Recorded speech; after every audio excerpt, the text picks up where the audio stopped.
Assalamualaikum warahmatullahi wabarakatuh. Syukur alhamdulillah kita masih berjumpa kembali di channel ini. Segala puji bagi Allah subhanahu wa ta'ala yang telah memberikan kita nikmat iman dan Islam. Sholawat serta salam semoga senantiasa tercurah kepada imam besar muslim kita Nabi Muhammad Shallallahu Alaihi Wasallam beserta keluarga, sahabat dan seluruh umatnya hingga akhir zaman. Saudaraku yang seiman, yang berbahagia, yang terkasih, yang Allah cintai. Pada kesempatan yang berbahagia ini kita akan membahas sebuah topik yang sangat penting dan relevan dalam kehidupan kita, yaitu tentang bagaimana cara meredam dosa zina. Zina adalah salah satu dosa besar yang sangat dilarang dalam Islam dan kita harus berusaha sekuat tenaga untuk menjauhinya dan bertaubat jika pernah melakukannya. Hadirin yang dimuliakan Allah, berikut adalah 3 langkah untuk meredam dosa zina. Mari kita simak, yaitu yang pertama, memperbanyak sedekah. Langkah pertama adalah memperbanyak sedekah. Sedekah yang dilakukan dengan ikhlas dapat membersihkan harta dan jiwa kita, serta menambah pahala di akhirat. Sedekah juga merupakan cara untuk menebus dosa-dosa yang telah kita lakukan dan mendekatkan diri kepada Allah.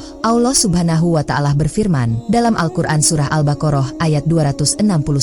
Perumpamaan, orang-orang yang menginfakkan hartanya di jalan Allah adalah seperti orang-orang yang menabur sebutir biji benih yang menumbuhkan 7 tangkai. Pada setiap tangkai ada 100 biji. Allah melipat gandakan pahala bagi siapa yang Dia kehendaki. Allah Maha Luas lagi Maha mengetahui. Saudaraku, sedekah tidak hanya membersihkan harta kita, tetapi juga jiwa kita dari sifat kikir dan cinta dunia. Dalam Al-Quran Surah Al-Baqarah ayat 267, Allah subhanahu wa ta'ala berfirman, "Wahai orang-orang yang beriman, infakkanlah sebagian dari hasil usahamu yang baik-baik dan sebagian dari apa yang kami keluarkan dari bumi untukmu. Janganlah kamu memilih yang buruk untuk kamu infakkan, padahal kamu tidak mau mengambilnya, kecuali dengan memicingkan mata, enggan terhadapnya. Ketahuilah bahwa Allah Maha Kaya lagi Maha Terpuji." Dengan memperbanyak sedekah, kita juga dapat menebus dosa-dosa yang telah kita lakukan. Dalam surah At-Taubah ayat 103, Allah subhanahu wa ta'ala berfirman, "Ambillah zakat dari sebagian harta mereka. Dengan zakat itu kamu membersihkan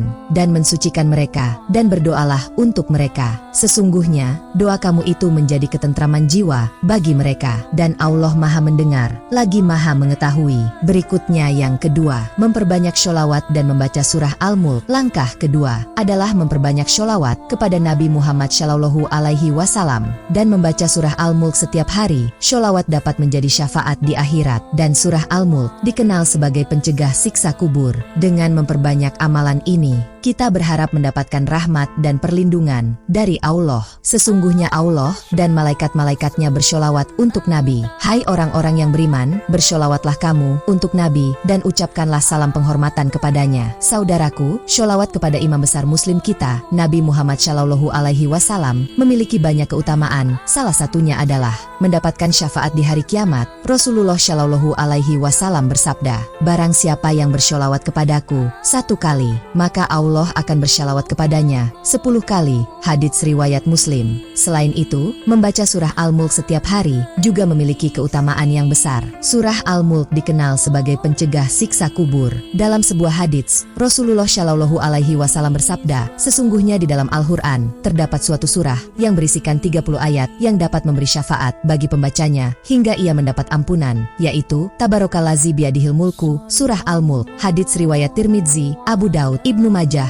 dan Ahmad. Hadirin yang berbahagia, yang terkasih, yang Allah cintai. Surah Al-Mulk dimulai dengan ayat, "Maha berkah zat yang menguasai segala kerajaan dan Dia Maha kuasa atas segala sesuatu." Al-Quran Surah Al-Mulk ayat 1. Dengan memperbanyak sholawat dan membaca surah Al-Mulk, kita berharap mendapatkan rahmat dan perlindungan dari Allah. Amalan-amalan ini tidak hanya memberikan ketenangan jiwa, tetapi juga menjadi bekal yang berharga di akhirat. Yang ketiga, bertaubat dengan sungguh-sungguh. Langkah ketiga adalah bertaubat kepada Allah dengan sepenuh hati. Taubat ini harus disertai dengan penyesalan yang mendalam atas dosa yang telah dilakukan dan tekad kuat untuk tidak mengulanginya lagi. kita bisa melakukan mandi taubat, sholat taubat, dan berdoa memohon ampunan. Hai orang-orang yang beriman, bertaubatlah kepada Allah dengan taubatan nasuha, taubat yang semurni-murninya. Mudah-mudahan Tuhan kamu akan menutupi kesalahan-kesalahanmu dan memasukkan kamu ke dalam surga yang mengalir di bawahnya sungai-sungai pada hari ketika Allah tidak menghinakan Nabi dan orang-orang yang beriman bersama dia. Cahaya mereka memancar di hadapan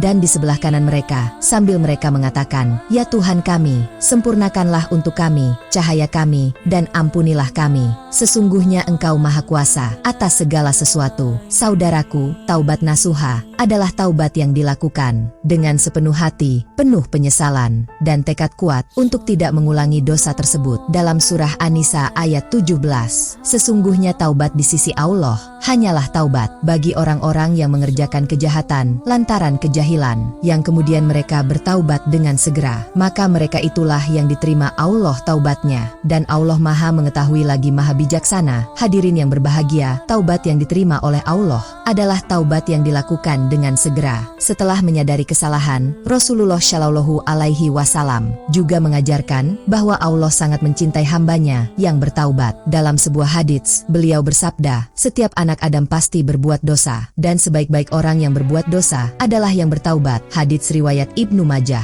Untuk memperkuat taubat kita bisa melakukan mandi taubat, sholat taubat, dan berdoa memohon ampunan kepada Allah. Mandi taubat dilakukan dengan niat membersihkan diri dari dosa, sementara sholat taubat adalah sholat sunnah 2 rakaat yang dilakukan dengan niat memohon ampunan. Setelah itu, kita bisa berdoa dengan penuh khusyuk memohon ampunan dan rahmat dari Allah. Sahabat yang seiman, yang berbahagia, yang terkasih, yang Allah cintai, ketiga langkah ini adalah cara-cara yang diajarkan dalam Islam. Untuk meredam dosa zina, kita harus melakukannya dengan penuh kesungguhan dan keikhlasan, serta selalu berusaha untuk memperbaiki diri dan mendekatkan diri kepada Allah. Dalam proses bertaubat, penting bagi kita untuk benar-benar menyesali perbuatan dosa yang telah dilakukan dan bertekad kuat untuk tidak mengulanginya lagi. Taubat yang tulus akan membuka pintu rahmat dan ampunan dari Allah, serta memberikan ketenangan batin dan kedamaian jiwa. Memperbanyak sholawat kepada Nabi Muhammad Shallallahu Alaihi Wasallam dan membaca surah Al-Mulk setiap hari adalah amalan yang sangat dianjurkan. Sholawat tidak hanya mendekatkan kita kepada imam besar muslim kita, tetapi juga menjadi syafaat di hari kiamat. Membaca surah Al-Mulk setiap hari akan melindungi kita dari siksa kubur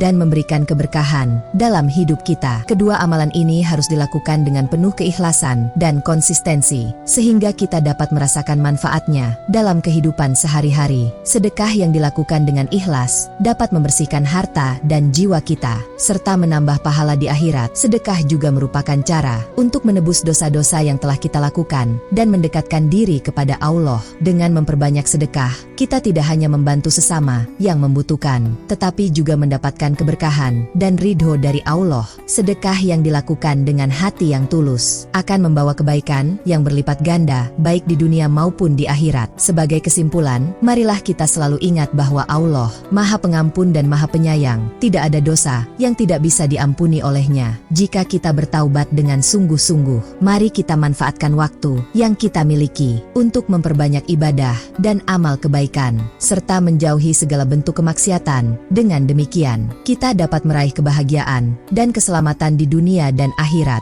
Semoga Allah senantiasa membimbing kita di jalan yang benar dan menerima segala amal ibadah kita. Hadirin yang dimuliakan Allah, izinkanlah saya mengucapkan doa untuk menutup tausiah kita hari ini. Ya Allah, ampunilah dosa-dosa kami, dosa kedua orang tua kami, dan dosa seluruh kaum muslimin dan muslimat. Berikanlah kami kekuatan untuk selalu berada di jalan-Mu dan menjauhi segala bentuk kemaksiatan. Ya Allah, terimalah taubat kami dan masukkanlah kami ke dalam golongan hamba-hamba-Mu yang bertakwa. Limpahkanlah rahmat dan hidayah-Mu kepada kami, agar kami senantiasa istiqomah dalam menjalankan perintah-Mu dan menjauhi larangan-Mu. Ya Allah, jadikanlah kami hamba-hamba yang selalu bersyukur atas nikmat-Mu dan sabar dalam menghadapi ujian-Mu. Berikanlah kami kemudahan dalam setiap urusan kami dan jauhkan jauhkanlah kami dari segala kesulitan. Ya Allah, berikanlah kami rezeki yang halal dan berkah, serta jauhkanlah kami dari rezeki yang haram dan tidak berkah. Ya Allah, jadikanlah kami hamba-hamba yang selalu mengingat-Mu dalam setiap keadaan,